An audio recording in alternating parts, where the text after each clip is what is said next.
Israel's cabinet, led by Prime Minister Benjamin Netanyahu, will meet today to discuss a plan to secure the release of all hostages held in Gaza, following a ceasefire and hostage agreement announced by U.S. President Donald Trump.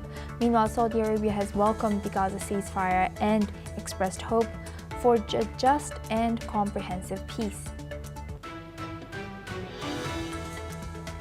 Meanwhile, Israel's far-right minister Bezalel Smotrich has announced that his religious Zionism party will vote against the Gaza ceasefire deal. Smotrich has urged the government to resume fighting after hostages are freed, rejecting any move towards Palestinian statehood or an international security force in Gaza. Ukrainian President Volodymyr Zelensky has said that Ukrainian strikes may have cut Russian gasoline supplies by up to 1/5. He further added that Russian forces carried out 1,550 strikes on energy targets in Ukraine over the past month, while the US and Russia have no shared perspective on the war, according to him. The U.S. government shutdown enters its second week, while court hearings in Illinois and California will review President Donald Trump's National Guard deployments to Chicago and Portland, as governors and coalition of 24 states challenge the federalization. French President Emmanuel Macron is seeking his sixth prime minister within the next 38 hours. Now, this follows after outgoing Prime Minister Sébastien Lecornu resigned on Monday amid France's worst political crisis in modern history. South Sudan's President Salva Kiir has fired military chief Daw Aturjong and reinstated his predecessor Paul Nang Majuk just 3 months after dismissing him and amid growing political turmoil and armed clashes. The shakeup comes as Kiir faces internal conflict, delayed elections, and the treason trial of his rival and first vice president Riek Machar. An artillery strike by Sudan's Rapid Support Forces has killed 13 people and wounded 20 others inside a mosque in the besieged city of El Fasher, according to eyewitnesses quoted by media reports. Survivors have said that the mosque had sheltered about 70 families when shells hit on Wednesday, destroying part of the building as well. Indian police has arrested G. Ranganathan, owner of Sresan Pharma, after a cough syrup made at his plant was linked to the deaths of at least 21 children. Tests by the Indian Health Ministry found the syrup sold as Cold Reef contained dangerous levels of diethylene glycol, the same toxin behind killing of more than 130 children since 2022 in Gambia and Uzbekistan. Now we move on. The UN Agency for Palestinian Refugees, UNRWA, has welcomed the ceasefire deal between Israel and Hamas, calling it a huge relief. They have announced that they're ready to send much-needed food and medicines to Gaza, with enough supplies to feed the entire population for 3 months. This comes as the Norwegian Refugee Council warns that the Trump-led plan to increase aid will fail unless all aid groups can resume operations. The council has been blocked from entering Gaza since May. Israel says there's no limit to aid quantity but accuses Hamas of stealing supplies. In order to tackle issues of food shortages, the Gaza peace plan also includes restoring water infrastructure in bakeries in the region, where famine is growing concern. Now, for this discussion, we're joined by Matti Zweig. He's a geopolitical expert, joins us live from Tel Aviv. Thank you, Matti, for joining us again. Good to see you. Matti, can you give us Thank you. Can you give us a little bit of background on what is going on with the aid situation in Gaza, and why is UNRWA not allowed to provide aid there? Well, I think we have to go a little bit backwards because the big problem in the last 2 years is that Israel wanted to continue giving aid to the population in order to continue his war and not to be sanctioned by the lack of humanitarian aid, but they wanted to do it in their terms because they saw that the Hamas, to keep their power, they were stealing the aid, they were distributing as they wanted to distribute, taking a big chunk for themselves and selling all the rest in the black market, which made a real chaos. And also everybody at the same time was blaming Israel for not giving the humanitarian aid. So it's a long time that they have been clashing between Israel and the UN agencies, that they really didn't do their purpose, which is to give humanitarian aid. And now with this ceasefire that is going to be hopefully between today and tomorrow, and it's going to start being good for everybody, for Palestinians, for the freeing the hostages and everything that is going with him. And then the humanitarian aid is going to be ordered and given to everybody. And now we have the discussion who is going to take care of it. And if from now, the Hamas is going to put their hands again in this humanitarian aid or not. Some of the agencies are cooperating with Israel. Some of the agencies, they are afraid that the intervention of Hamas is going to not to let them do their work. So until they really sign everything, it must be clear, and it's a game with force, who is going to distribute all these. They say they have enough food and medicine for 3 months. Israel can give permission to permanently give humanitarian aid every day and not only for 3 months. So everything is in the last little letters from the agreement that is going to be, I suppose, closed completely with all the different points until tomorrow, day after tomorrow, because everything is going together. The humanitarian aid, with freeing the hostages, with giving back Hamas prisoners, with all the big possibilities that they are coming now. And if you see who was involved in this, it was Qatar and Turkey, that they were not involved before, and Egypt, that they were only sometimes involved. So all of them are on, and they are winning this thing, because they are going to give all this help, and they are going to gain also a lot of money from reconstruction of Gaza in the near future, if everything is going to be okay. And who is going to be out of all this, which means Iran and Russia, and even, you don't know, this is going to be the beginning of a domino that is going to do security agreements, not only between Israel and Gaza, but also between Israel and Syria and so on.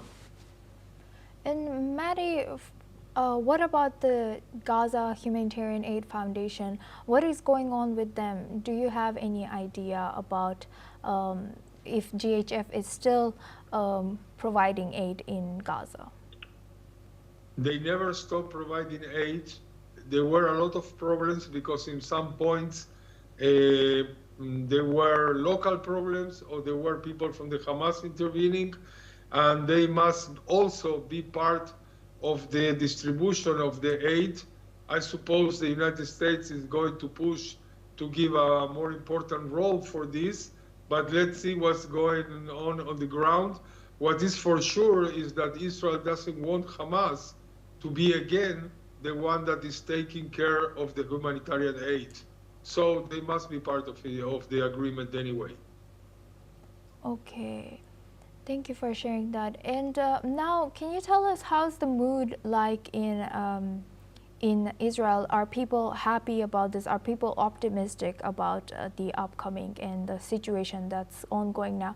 And also the fact that one of the Israeli ministers has already stated, and he has been clear, that he's going to vote against this ceasefire deal. Well, I think at this stage of the things, after 2 years of this tragedy, between Israel and the Hamas Strip, I think it's very clear that the word happiness and the word optimistic in our case is two different words. Happy for every hostage that is going to be released, or every body of the dead hostage that is coming back to their families to honorably going to bury them. And not very optimistic about the way that the Hamas can do some kind of sabotage if they see that they are not going to stay without power.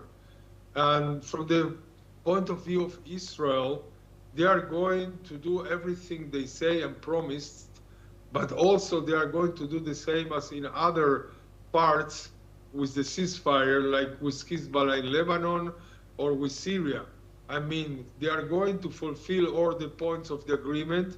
In any little point that they are not going to fulfill their side, I mean, Hamas or other powers in the Gaza Strip, Israel is going also to answer. And about the minister, there is a game in the coalition. They have extreme ministers that they are all the time saying that they are going to make the government fall down if they are going to let the Hamas stay in power after they give back the hostages and not dismantle themselves. This is something that everybody wants, but they are saying this especially for their local voters, and at the same time, they are not really leaving the government.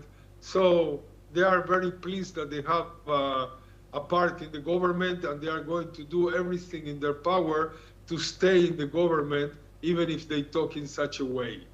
But, you know, there is a dynamics, and if things is going to change, anyway, in 2026 are going to be elections, and the poor Israeli people, after everything that happened to us in these last 2 years, will have to think about what kind of government we want in the future. We're going to vote for this.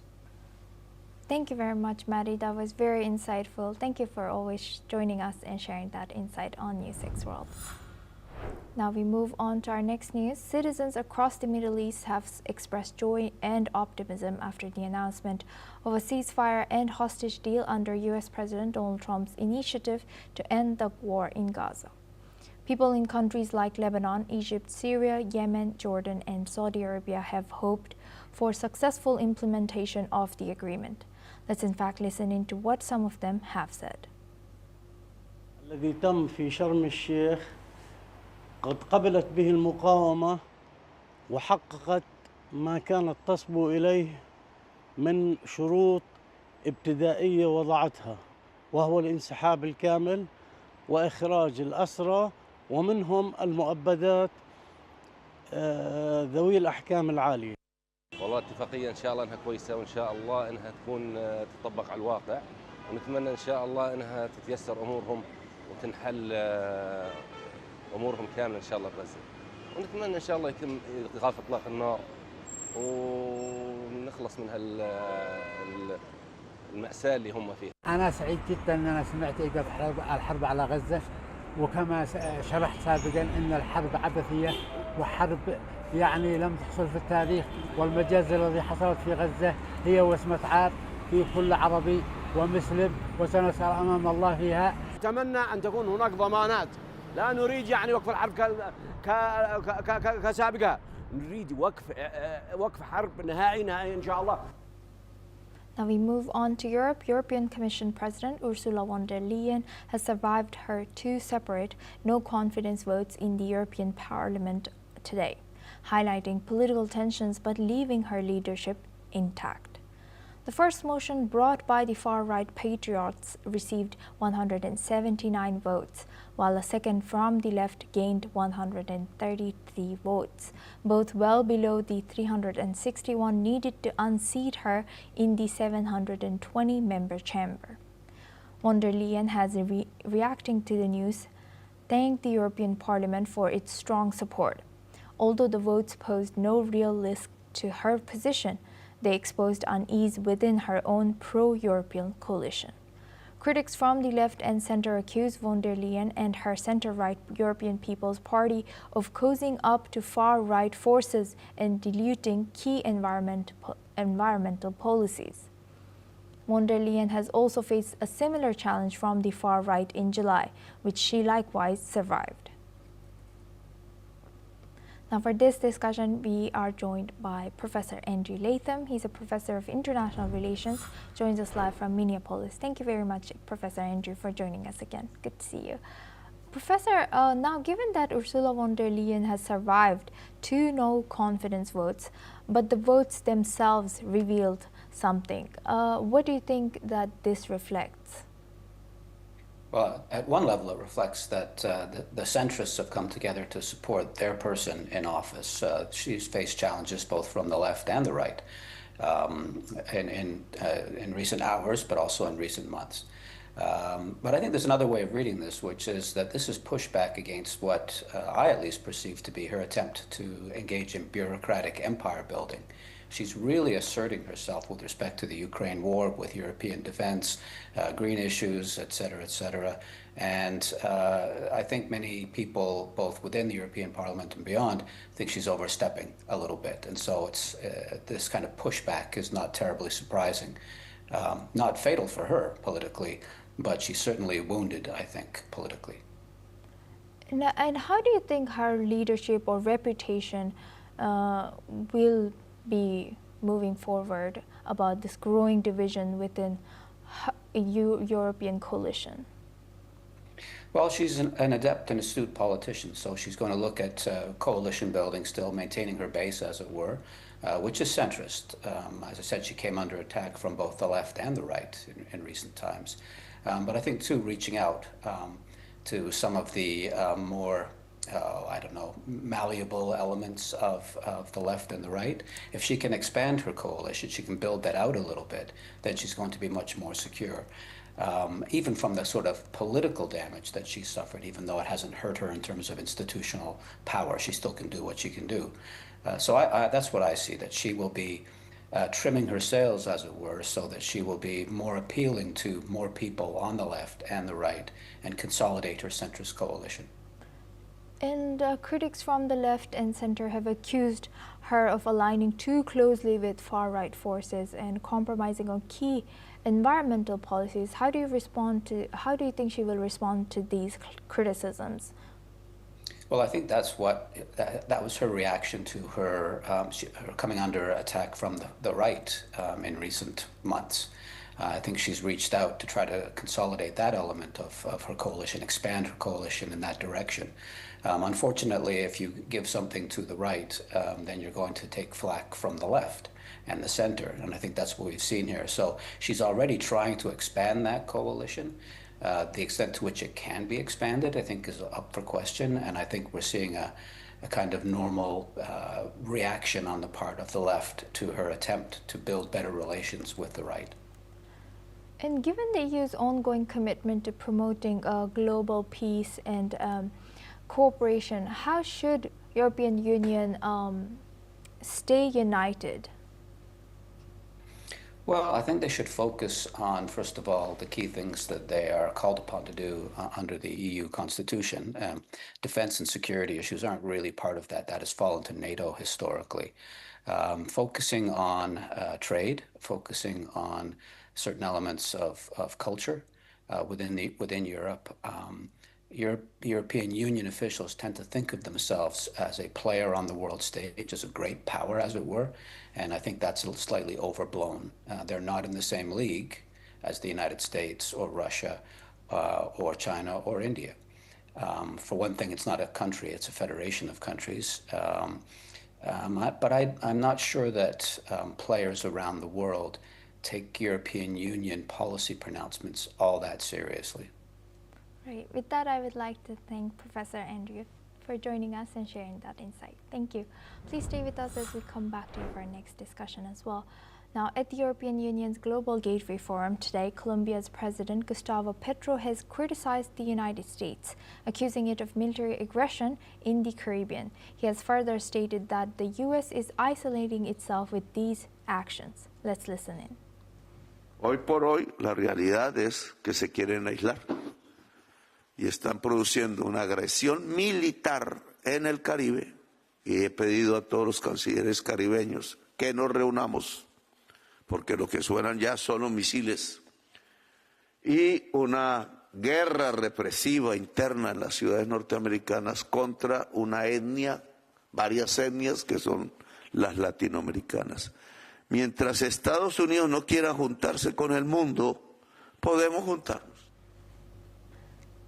If Colombian president's claim is verified, it would involve Colombia in the broader U.S. campaign against drug trafficking vessels, which has primarily focused on Venezuela. Meanwhile, responding to the claims, the White House has urged President Petro to retract his statement and emphasize the importance of maintaining productive dialogue between the two nations. Additionally, in Bogotá, residents have reacted to their president's comments. Some have expressed concern over the impact on Colombian citizens, while others have criticized the president for making statements without verifying the facts. Let's listen in.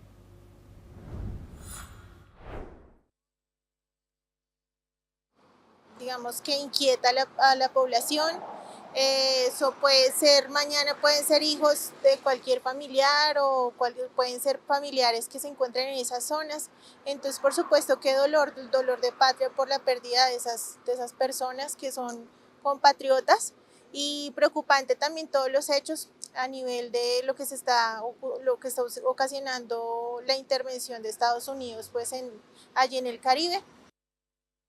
Totalmente, el presidente debería, antes de salir a hacer declaraciones en Twitter, verificar con las autoridades colombianas, con inteligencia, antes de decir algo. Y pues así ha sido todo el gobierno, sale a decir y a desmentir cosas sin tener las bases necesarias. Yo digo que Petro debe pues de tratar de llevar la cosa lo más pacífico posible, porque aquí se hablan de acuerdos de paz, se habla de un proceso de paz, pero también pienso que él debe de hacer respetar la vida de los colombianos, independientemente de que el conflicto se haga más grande. Igual eso yo pienso que centra como un precedente ante las personas, ante el mundo. Now for this discussion, we go back to Professor Andrew Latham. He's a professor of international relations, joins us live from Minneapolis. Thank you, Professor, for staying with us. How do you view President Petro's accusations of U.S. military aggression in the Caribbean, and what steps should be taken to address these concerns?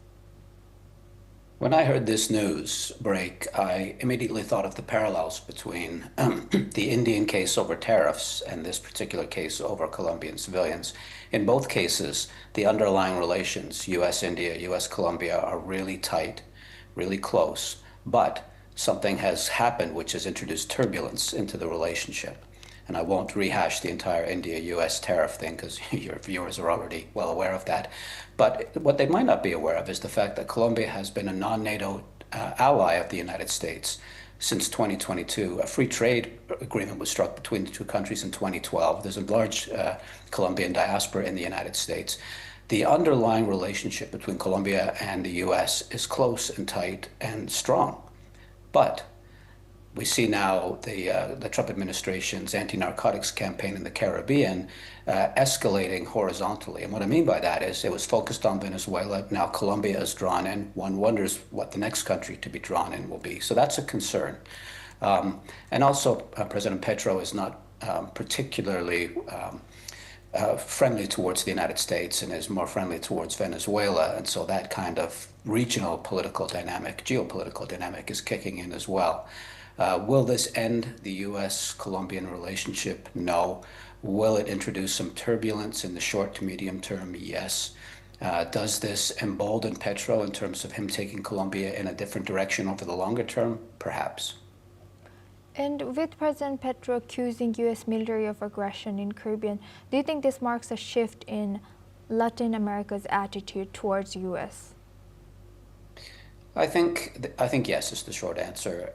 Will it be deep? Will it be broad? Will it be enduring? That I'm not sure. That's based on more fundamental issues than Donald Trump's policy with respect to this or that.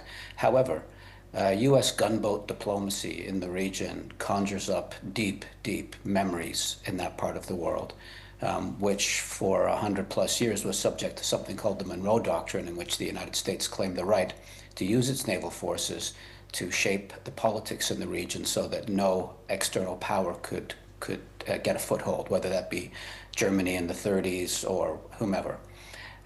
So those memories have been revitalized, and that can't help Latin American relations in the long run.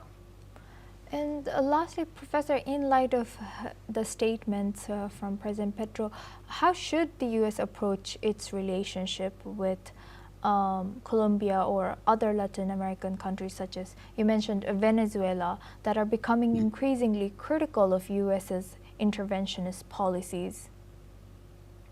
They are, and part of the issue here is not narcotics. That's been an issue for a long time, and there are ways of dealing with that other than shooting boats out of the water.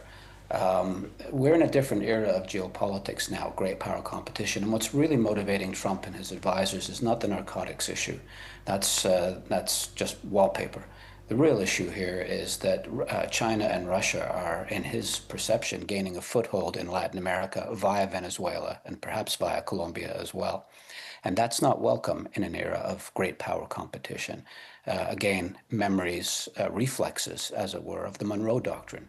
The United States doesn't want other great powers having a massive role to play in the Caribbean or Latin America.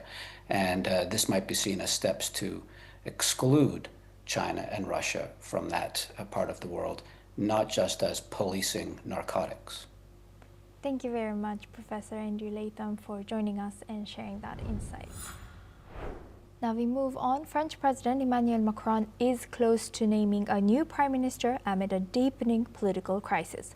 Public frustration is rising, especially over the controversial pension reform that proposes raising the retirement age to 64 years. The crisis has blocked the budget's approval and caused major political divisions, with far-left and far-right parties boycotting talks and demanding Macron's resignation or new elections. Outgoing Prime Minister Sébastien Lecornu says a path to passing the budget exists, but uncertainty remains. The situation underscores serious challenges to President Macron's leadership and the stability of France's government. Let's listen into some of the reactions. Déjà, d'avoir un Premier ministre qui reste en place, je pense que ce serait un bon départ. Et puis après, évidemment, il faut que les choses avancent et qu'il y ait des réformes qui soient mises en place. Je pense qu'il faut stabiliser le budget. Il faudrait que le président annonce sa démission, pas tout de suite, dans un certain temps, que les gens puissent élaborer des programmes et que les Français puissent de nouveau s'exprimer dans les urnes et donner de la légitimité au gouvernement. Aujourd'hui, les institutions sont très endommagé, il est urgent de... Now we move on to Africa. In Sudan, at least 13 people were killed after an artillery attack struck a mosque in the besieged city of El Fasher. The strike, carried out by the paramilitary Rapid Support Forces, known as RSF, took place on the 9th of October.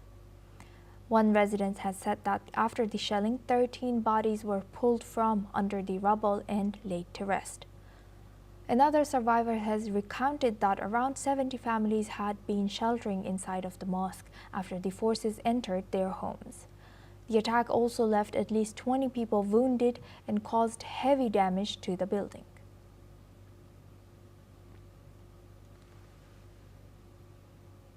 This is all we have time.